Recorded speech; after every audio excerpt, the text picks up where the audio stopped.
માજલપુર વિસ્તારના 16-17 પોલીસના ચારે વોર્ડના ઉમેદવારો ફોર્મ ભરાયા. અચ્છા, બીજી મહત્વની વાત છે. હવે બે સવાલ એ છે કે પહેલા તો તમે જાહેર સભામાં એવું કીધું કે બહારના જે ઉમેદવાર આવે સપોર્ટ નહીં કરવાનો, અને એટલા માટે ગઈકાલે જે વિરોધ કરવા લોકો આવ્યા કાર્યાલયમાં તેમને એ જ કીધું કે ભાઈ અમે અમારા ધારાસભ્યને કીધું છે એટલે રજૂઆત કરવા આવ્યા છે. હવે સ્ટેન્ડ શું રહેશે? બદલાયા છે નહીં? એસટી ને એસટીમાં એવું છે, ઘણી જગ્યાએ એસટી હોય, ઘણી જગ્યાએ નથી હોય. એસટીમાં બી એટલે એ જ વિધાનસભામાં એસટી ને એસટીના એકબીજા વોર્ડમાં આવીને ઇલેક્શન લડી શકે.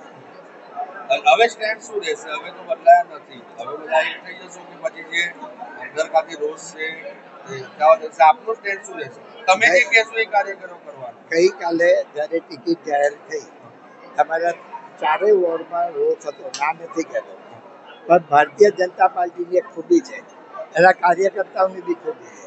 જ્યારે ભારત માતા કી જય કહે ને એટલે બધા કાર્યકર્તા ભેગા થઈ જાય. આજે તમે જોઈ શકો છો અમારા ચારેય વોર્ડના જે કાર્યકર્તા આવ્યા છે, જેને રોષ હતો એ બી રોષ આચવી. ભારતીય જનતા પાર્ટીએ માપદંડો બનાવ્યા છે, માપદંડો ઘણી ચીજે કરી.